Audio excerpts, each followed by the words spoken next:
First Mandarin Sounds, an awesome Chinese word book, is a playful picture book. It introduces essential Mandarin sounds and playful first words to readers. First Mandarin Sounds book is designed with the Montessori Soundbox concept. Readers will be reading and learning through playing. First Mandarin Sounds, an awesome Chinese word book, is now available, and I hope you check it out. 你好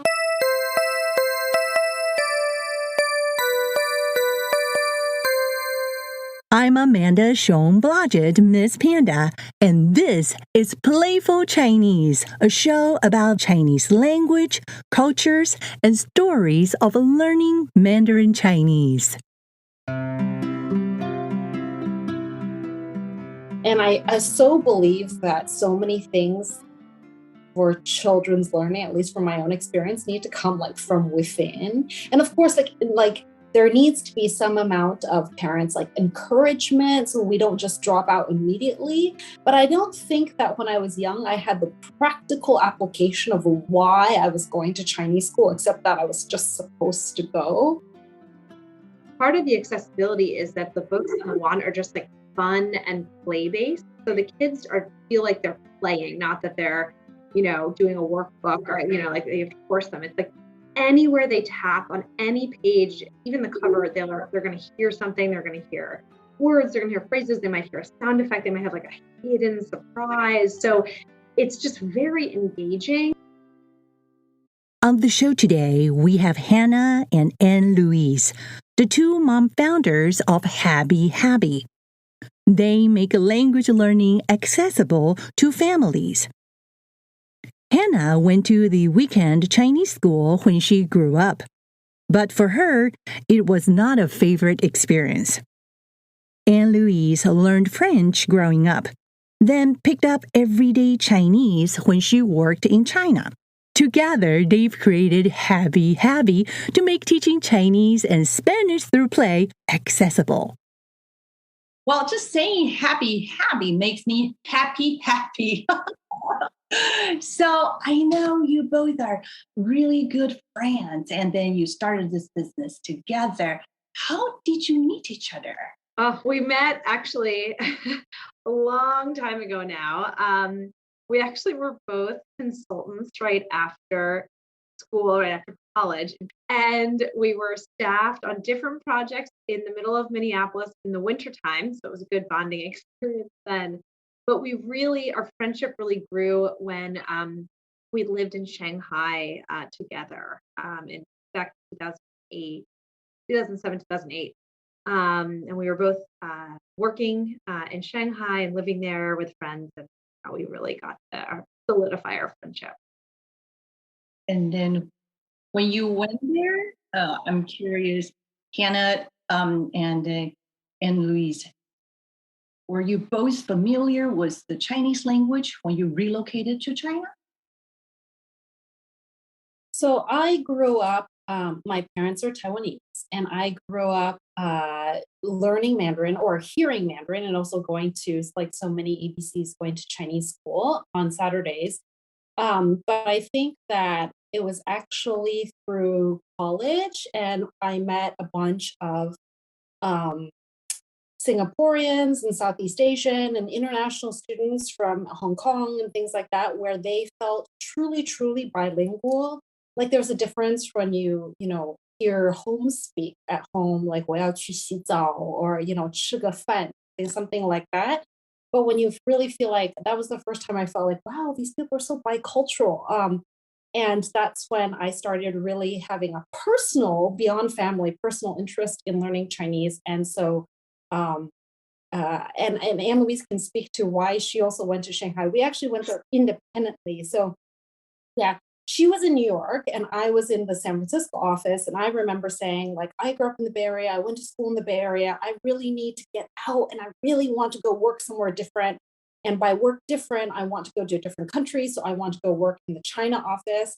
And Anne-Louise, can speak to why she, wanted to be in Shanghai. But we ended up there together randomly and independently. And that's how we got to each other. Totally. It was such luck. It was fortuitous. I did not speak any Chinese, and but my interest had started in college. I was a politics and economics major, and I wrote my senior thesis about China and India, and I really wanted to get to Asia, work in Asia, and had the opportunity that we worked for BCG. Great, we had to kind of find our way there and make our own paths there at the time. But I wanted to find an opportunity and was able to go over there for the year and work there, which sort of it started academically in college, and then it became this really practical thing, wanting to be on the ground. And because I didn't speak any Chinese, my company Adidas offered some lessons. So I took some lessons. I was not the best Chinese student because I think I really struggled with the tones. And now, like, I watch my son just repeat our books and like get the tones, and I'm like, oh, I'm so jealous. But I did learn survival Chinese, so I could get around in a taxi or at the fabric market or at a restaurant, or I like find my way home.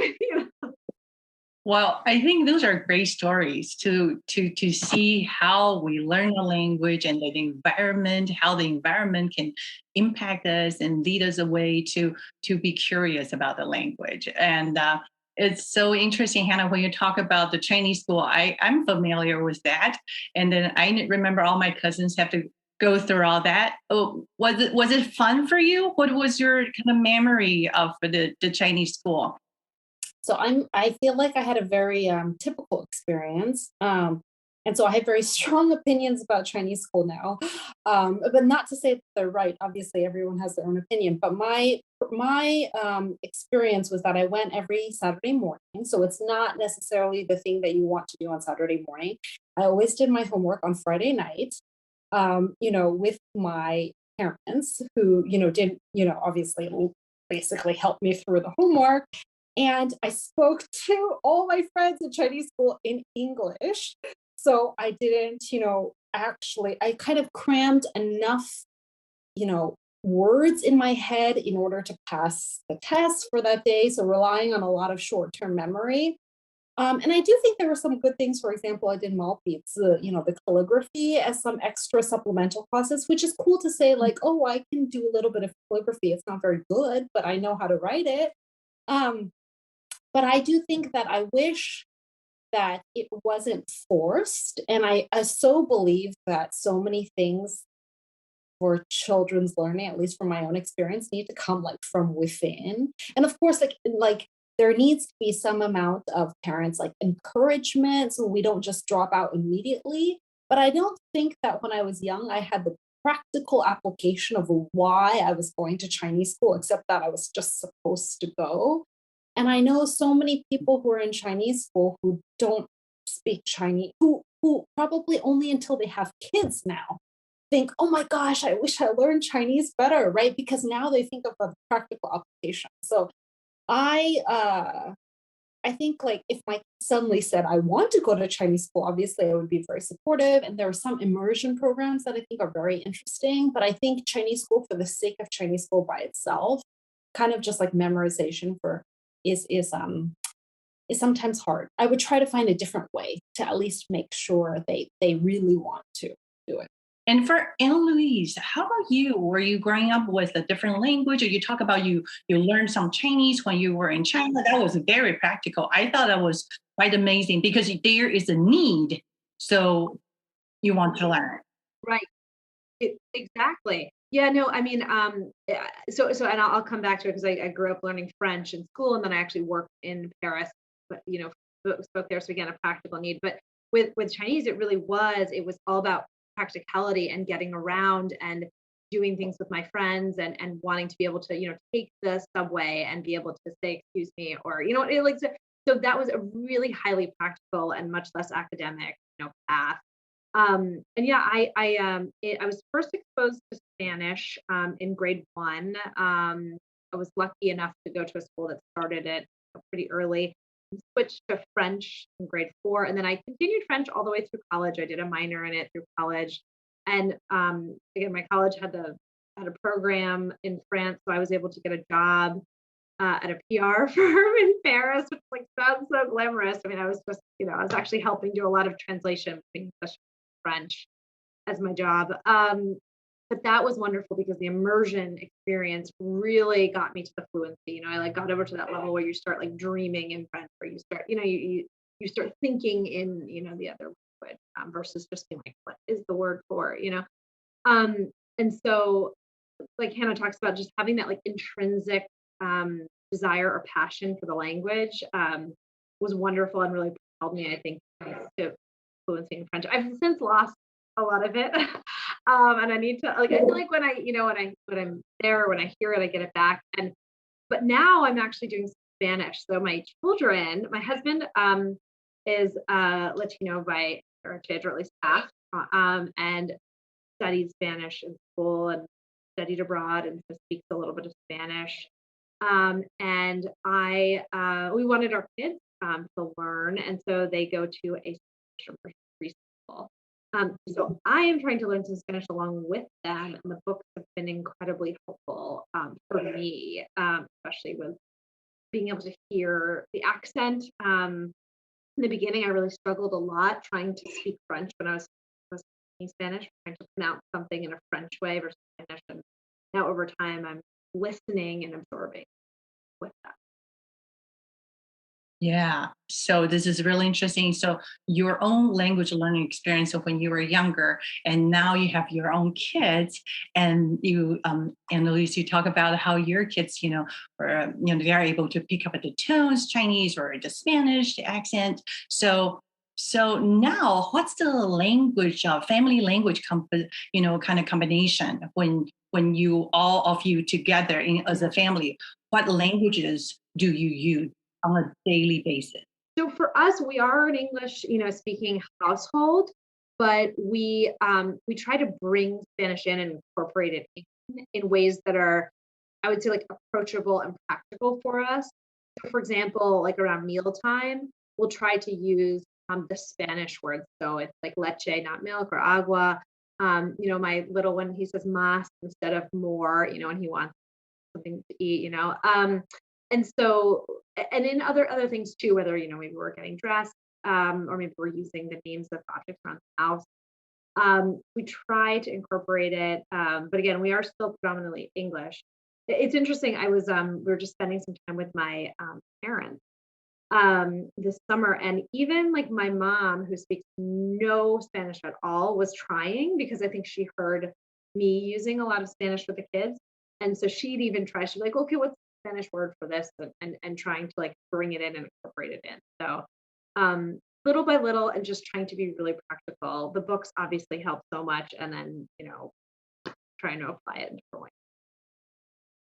That actually was one of the things that actually was really important to us, because I feel like in the US, unless you come from a heritage family where, let's say, your parents or your grandparents speak a language, there's a lot of times it feels like language learning. I mean, this is changing, but before, language learning seemed to be like a high school foreign language requirement kind of thing, versus something where, like in other countries, whether it's Singapore or in Europe, language learning is so intrinsic, and people know that should start young, because when you're young, you can absorb tones and you're like a sponge, and so much easier when you're younger. And so one of the things we wanted to do with Habbi was just to make sure that Anne-Louise and I are such perfect examples of this. Like, whether you are a heritage family that has some exposure from, grandparents or something like that, or whether you are a non-native family that is just like, whether it's for exposure, for global citizenship, or for interest, or for whatever it is, you're interested in learning another language. Habbi makes it accessible, because, so many times language is about hearing, and if as parents, we get intimidated if we don't know how to pronounce it. And so, hopefully through Habbi, it's a non-screen way that people can introduce language early.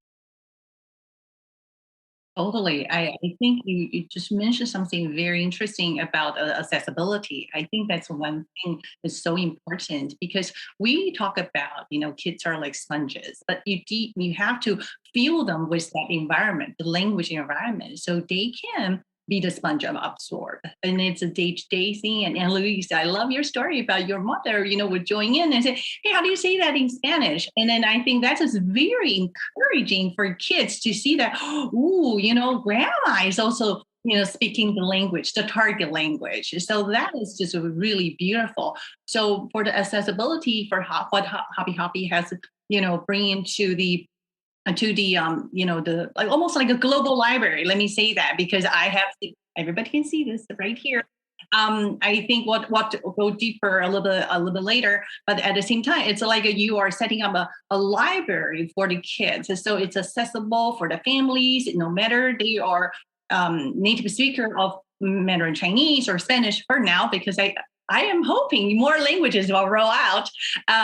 So I think it's really, really special for the families can have the opportunity to explore the language and go deeper with the language, not just the words, but it's not intimidating because it's kind of fun. So how about you, Hanna? How about your family language combination right now in your own household? Yeah, so as a little bit of context, in addition to after 2007, 2008, Anne-Louise and I were in Shanghai, and then we came back to the US for business school. And then after business school, I still came back to the Bay Area for business school, and I said, oh, I will live my entire life in the Bay Area if I don't leave now. So then I left again after business school, and I went back to China, and I lived there for 7 years, actually, until my first daughter was born. And then we decided to move back to the US for family reasons. But so, being in Asia, actually, I was like, oh, she needs to become better than me. My Chinese is proficient. It is fluent-ish. It just depends on what your standard is, right? But so right now, when she was young, my husband and I would speak to her in only Mandarin. But that's, of course, as they grow older, increasingly harder because their expressions are harder, right? And you just like start throwing in words, right, that are English. So I would say that we are a predominantly Mandarin household at home, although, of course, because our first language is, or our primary language is English, it's still easier for us to speak in English. And now that she comes home from school, she still speaks a lot of English, but especially when the grandparents are around, we try to speak more Mandarin. And to your whole point about exposure, like the sponge, yeah, they are a sponge and you have to give them the environment. So knowing that sometimes we speak more English now, I try to supplement it with like, if she's listening to a story going to bed, it's in Mandarin. If she's watching Netflix in Chinese, Netflix on TV, it's Mandarin. So it's mostly Mandarin. And it's interesting because, of course, within Chinese, there's so many dialects, right? But my mom speaks Taiwanese, my dad speaks Hakka. Together, obviously, they speak Mandarin. My husband's family speaks Cantonese and Shanghainese, and so obviously together Mandarin. And I remember having a very explicit discussion with everybody when my daughter was born, saying that it's not that it would be great to expose them to all like 5 dialects, right? Because that would be great. But realistically, because exposure time is limited and there's already so little opportunity for exposure, I had a very explicit discussion that was like, if we talk to her, can we make sure to use Mandarin and not Shanghainese just because, or Taiwanese or Hakka, because I just want to make sure she has as much opportunity as possible to absorb Mandarin. So that's a long answer to basically we're a Mandarin English household. Well, this is actually a great story because my kids, they don't speak Taiwanese, and I grew up in Taiwan. And every time we go back to Taiwan, they will hear Taiwanese a lot of times, in the open market. And now they're a little bit older. Actually, they are very interested they listen to something and they will copy and they'll say, does this mean this? And it's kind of like, when you go to Hong Kong, if you speak some Mandarin, you go to Hong Kong for a few days, you start to like, I think I know this language. So a lot of things are connected. So you start from one seed and the seed will grow, and you never know where it's going to go. So I think the opportunity is definitely very important to let them have the opportunity to go, from one language to another language to another language. So the research has shown that, if you have one language, it seems a little bit easier when you learn the second language or the third language. And so I think cultivating that is really wonderful. That's such a good point, because we just talked to a language teacher. We were just doing an interview with her, and she was saying that when she was teaching high school Spanish, she found that anybody who spoke another language, it didn't matter what language, it doesn't have to be related to Spanish, it could be Arabic, it could be, Chinese, it could be Japanese or whatever, as long as they spoke another language, it was so much easier for them to learn Spanish. And there's something, just like you said, where it's like wired, where they just, it just makes it easier. It's a really interesting situation, because when my kids were learning, one is still learning Spanish. So when they first started, I'm not a Spanish native speaker, but I decided to just jump in and see what I can do. And then for them, it's pretty fascinating. They're like, really, Mom? You sure? They were younger. So that was a lot of fun. And then to the point that I have to have somebody to come in to help me. And I think a lot of times parents really need outside help. So the books, Happy Books, it will be a great start, because that's definitely very helpful, because with the sound, with the beautiful pronunciation, with different modes, I think you're going to show us later on. And I think that's all very, once again, easy for the parents to get started. So let's talk about Habbi, because then you have this idea, you want to make it a reality. I heard a story about you actually sat down in Stanford, like a school campus, and talk about this. So can you share that with us? Sure. So Anne-Louise lives in San Francisco, and I'm in the South Bay, and so Stanford is just perfectly in between us. And of course, it's and we're scrappy entrepreneurs, so we need a place that we can go that is like a good office space. And so Stanford's open, and we were very grateful for having that space, and so we would meet there regularly. And when we first started, kind of like when we started our name, we just said, well, what do we want this brand and identity to be about? So we sat and we talked about all these things around, obviously as a new parent, you think about all these things that you want global to expose, to have them be curious and feel worthy and be a global citizen and be creative and all these things. So we started listing all these things out. And at that time, we were working on a consumer retail concept at the Stanford Shopping Center, and we were curating all these wonderful and toys from around the world and brands that we really identified with. And during this process, we just had a lot of discussions around what we were using at home and what we would love to see in the market. And one of the things that we would love to see was this concept of this tool that made language learning so much more accessible. And so hence the reading walk. But Anne-Louise can elaborate further. Yeah, I think, we were also seeing, both at home, we talked about our kind of language usage at home, both the need for this kind of tool at home, but also, we were observing thousands of kids and parents come into this little pop-up retail concept that we experimented with. And we had a couple of products in the store that were language related. And when people would come in and were interested in that, they were really deeply interested, right? They were like, I want all of the books that are these Mandarin books that we had.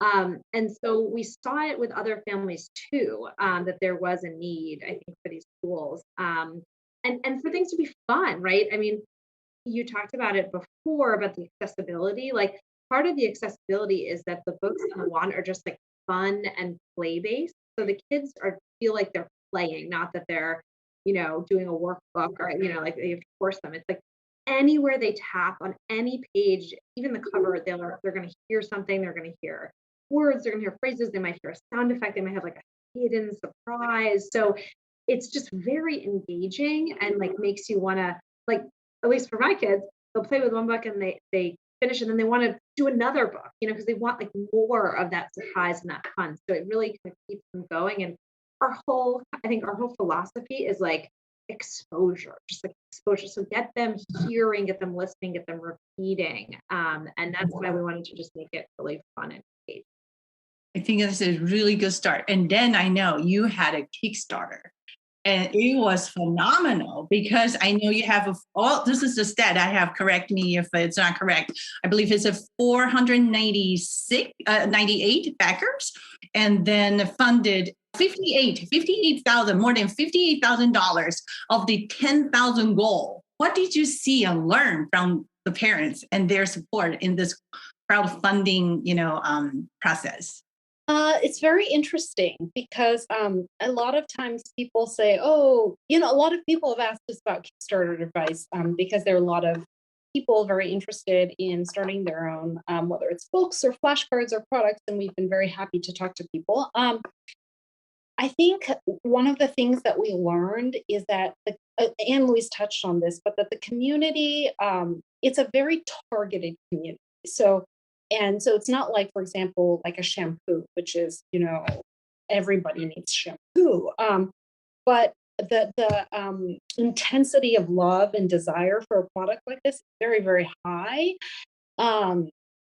So that's, I think, what we found in the Kickstarter. Also, I think that for us, the Kickstarter was a way to launch. It wasn't actually a way we believe so passionately about the product that we actually, as you probably saw in our Kickstarter, we actually ordered tons of product before our Kickstarter even launched. So it wasn't whether we met our goal or didn't meet our goal or how many people, signed up. We were like, this is going to happen. Kickstarter is just our way to just say hi to everyone. And so that's how we really treated the Kickstarter. And obviously we've nurtured or tried to nurture and do our best with our community and grow it since. But yeah, no, it was a really crazy experience because Anne-Louise actually had her baby that summer. So I think she had, we were filming our Kickstarter video and she we were using her house because they were pretty backgrounds. And then she was like, okay, I'm going to go have my baby because she had a C-section plan. She's like, you guys continue. If you need anything, call me. Actually, don't call me. Call my husband because I'm going to be having a baby. And so she had a baby. And so when we had our Kickstarter, we were literally finally our product arrived and we were packing because we do we're scrappy entrepreneurs. So we do a lot of things ourselves. Anne-Louise, she's incredible. She had this hands-free pump. So I forgot that she was still pumping, except that sometimes she would have to go to the bathroom to change out her pump. But we would have these because all of your Kickstarter orders came before and you obviously want to be timely and try to get them out to people. And so we, it's just she should be pumping while she was packing boxes. And it was just such a crazy first year. It was such a crazy fall. We would go to as many events as we could too, because that was just the way we met parents and people. And so anyway, it was a great experience. It was totally good. And I should also mention too, Hanna, because I was home with a newborn, Hanna was going back and forth. This is when we could still travel. She was going back and forth to China by herself, meeting with our suppliers, making sure everything was just checking all the product. Oh my gosh, it was just, it was a crazy fall, but we were hustling and being scrappy and yes. Yeah. We also, because we knew at that time when we were doing our Kickstarter, I think we had one sample book, and we also wanted to get it in the hands of people who could potentially share it for us. So then it was also that was the time, I think, the Hong Kong, because we would fly through Hong Kong and there was all this unrest. And so we weren't sure if we would the airport would shut down. And then we were trying to calculate our luggage limit so we could bring product back.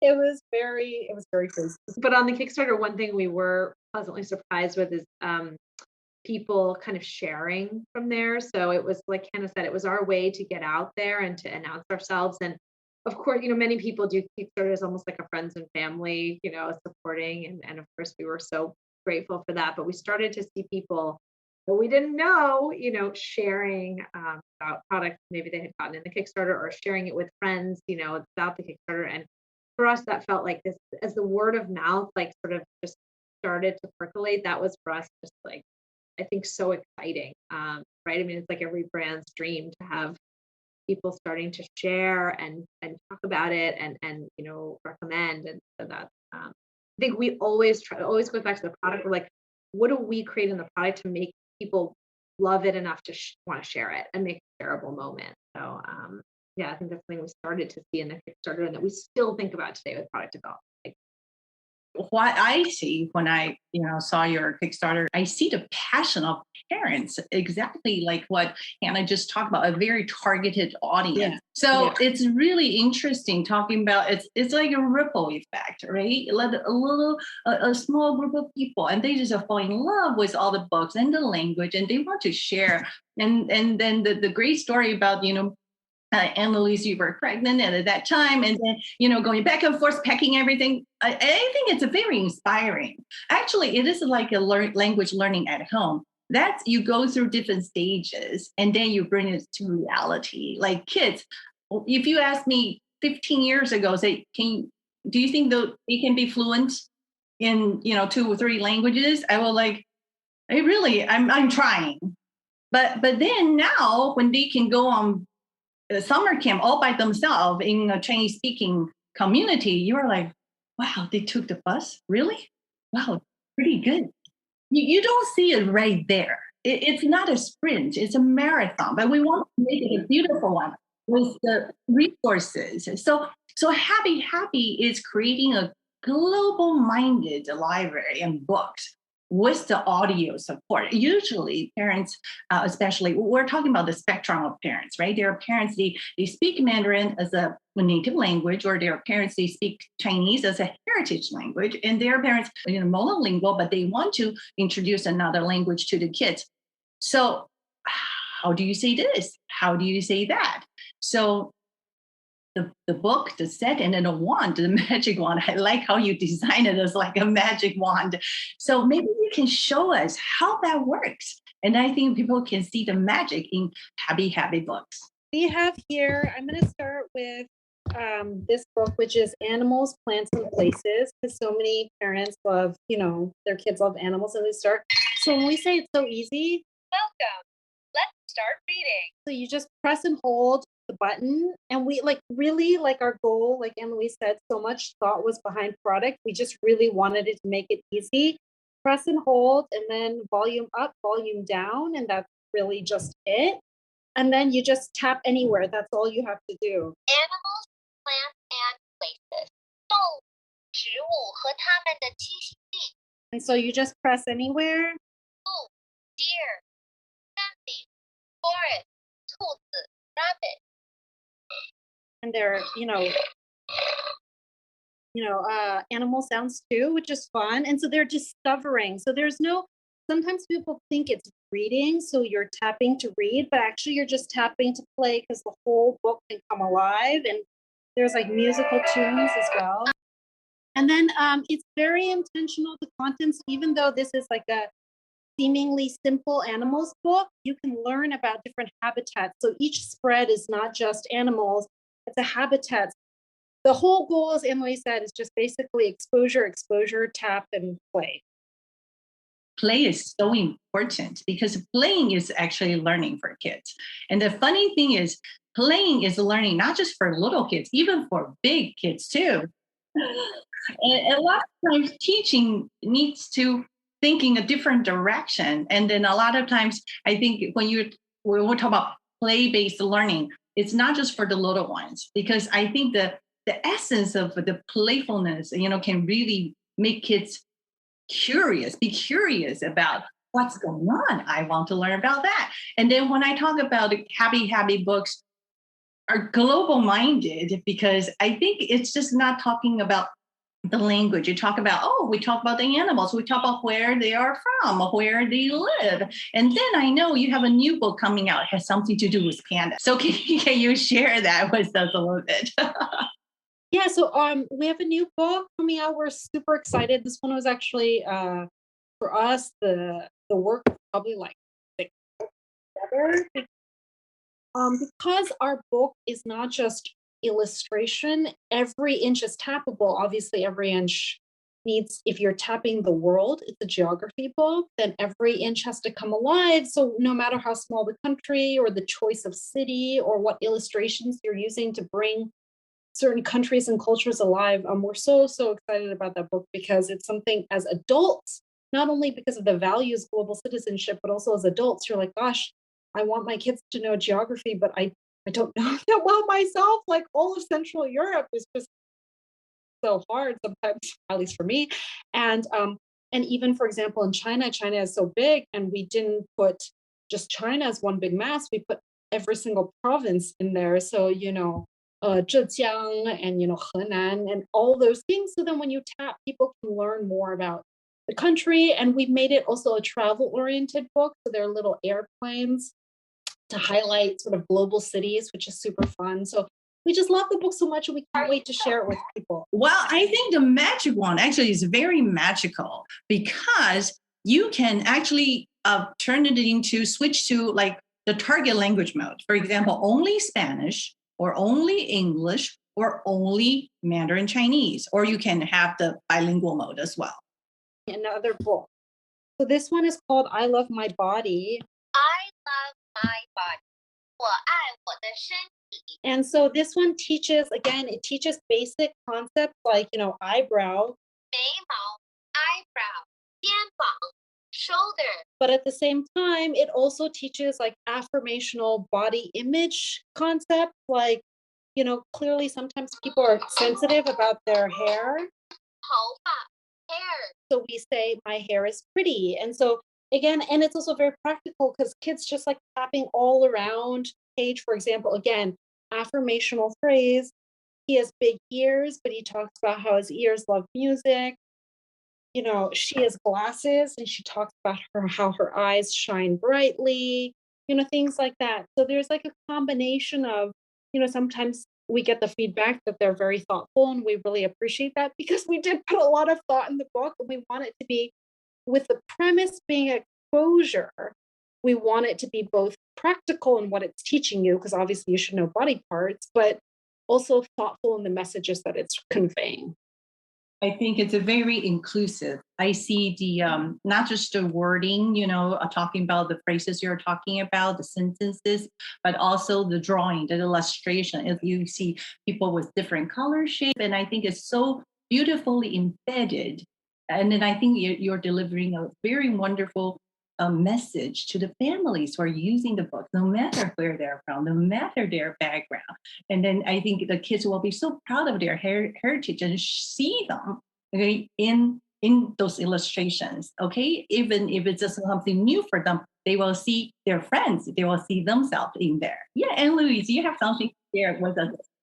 Yeah, no, I totally agree with that. And I think for us, global citizenship, right, is about inclusion and representation. And actually one of the books that I grabbed to demonstrate the mode card talks about, as global celebrations, it talks about different holidays and celebrations all over the world. So I'm going to use that. And also my book of family is where we taped to the inside cover our language mode card.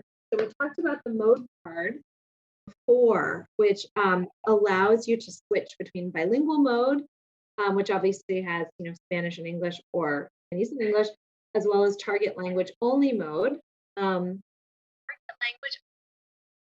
So you just tap, or even English only mode.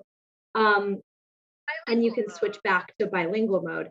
The card is what we first came out with, but in fact, our future book are going to have the little buttons right on the inside cover to make it really easy.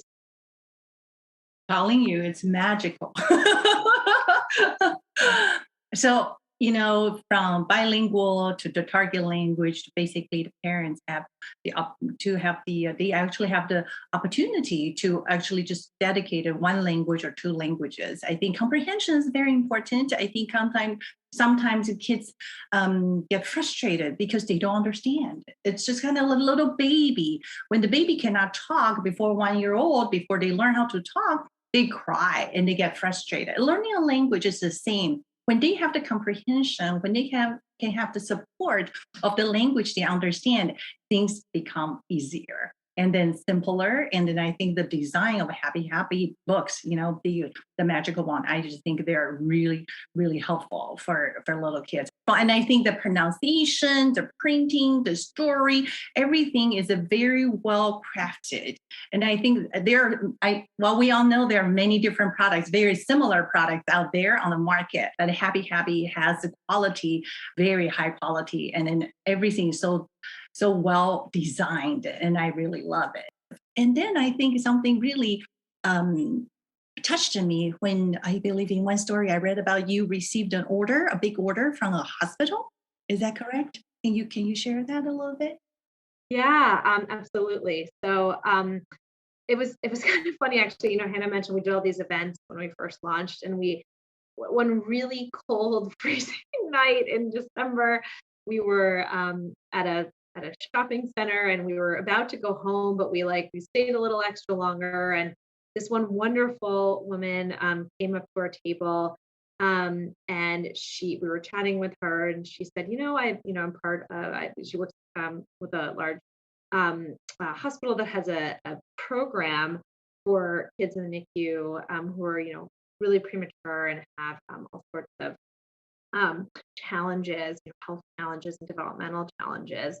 And this program stays with them from ages 0 to 3 and just make sure that they are getting the right care and advancing. And anyway, we had just really briefly talked to her back on that cold December night, and it didn't really, it was nice to chat with her, but didn't think too much of it. And meanwhile, months later, she gets back in touch with us and says, we would love to gift your book and wand as the graduation present for the kids that come out of our program. So they get through their program, they're 3 years old, they've made all these strides, and then they get a set of our books and the wand as their gift home. And many of them are heritage Spanish speakers or some Chinese speakers as well.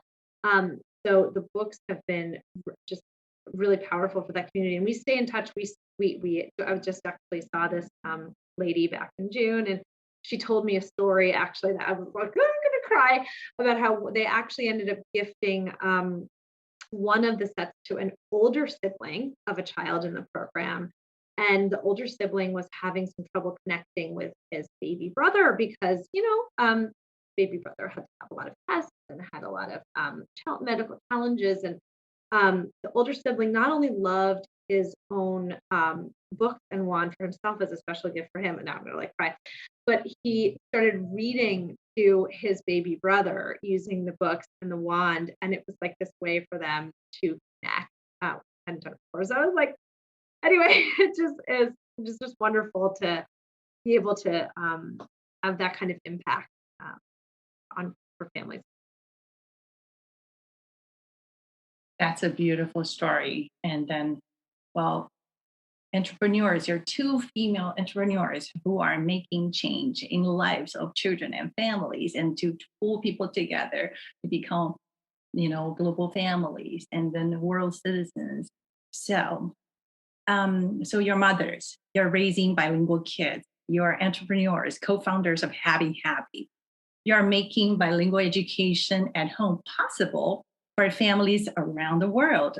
Now, currently, with 20 titles at this time. I know it's growing. So what do you see Habbi 1 year from now? Oh, it's a good question.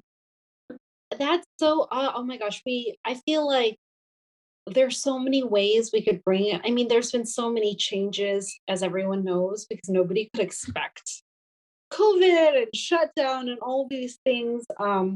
we wanted to expand internationally and set up some distributors abroad. But so much of it is so hard when people can't travel and build new relationships and see. But there are so many things we could do. One of the most popular questions, or most frequently asked question is, when do we have other languages available, whether it's French or Korean or Hindi or, even just other dialects like Cantonese or other print versions like traditional.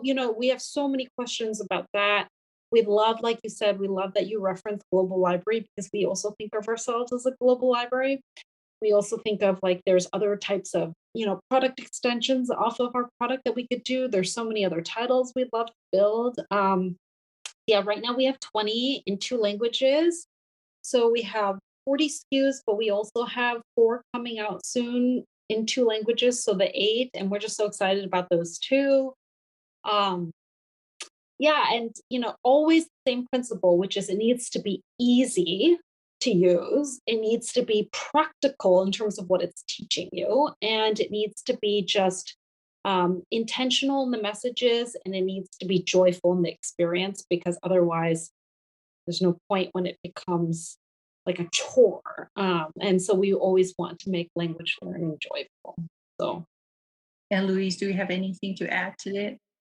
I think that really sums it up. I mean, there's so many things that we're excited about doing, and continuing to just thoughtfully grow and bring more people into our community, and just like there's so many things we do. I wish there were more hours in the day to do all of it like right away now. But yeah, we're always hustling and always trying to come up with new ideas and continue to bring great things. Well, keep working on this project because it's exciting for everybody who's looking at it. And now this is a question for moms when you are in the role of a mother. So what do you say to yourself about your effort of raising bilingual children 5 years from today? Ooh. Good question. I hope so. It's actually similar to what I would say about the business, which is Hannah and I always talk about just putting one foot in front of the other and just continuing.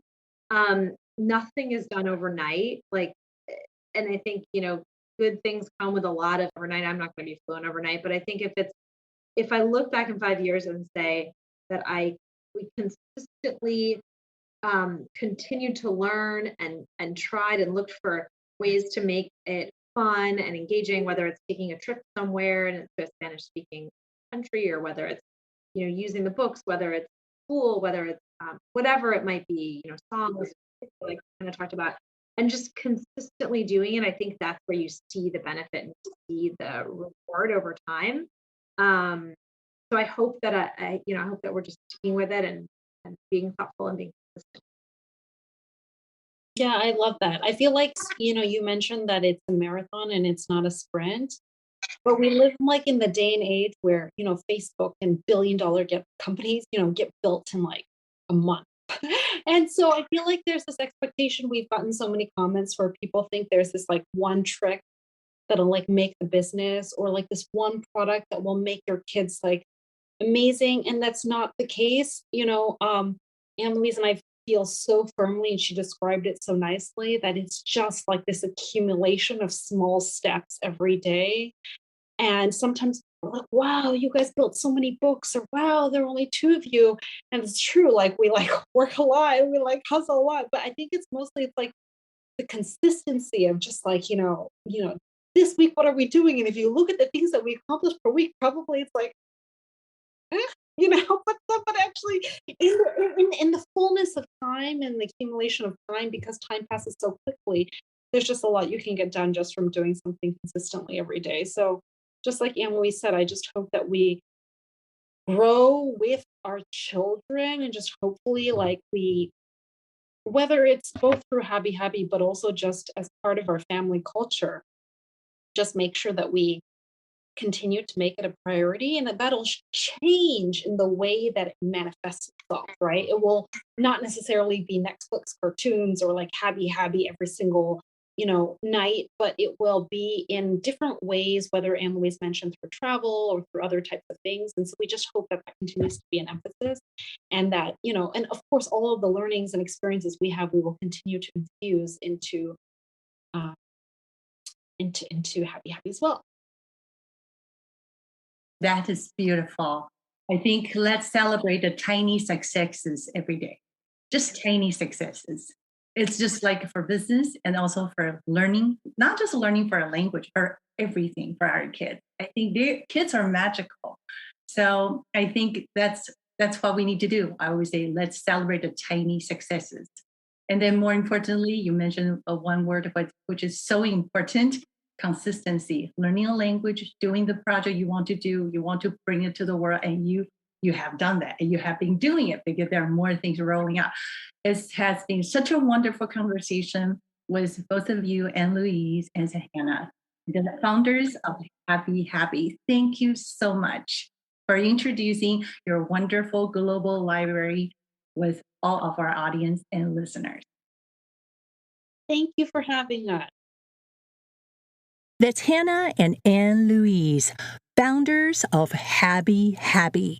I'm Amanda Hsiung-Blodgett, and you have been listening to Playful Chinese.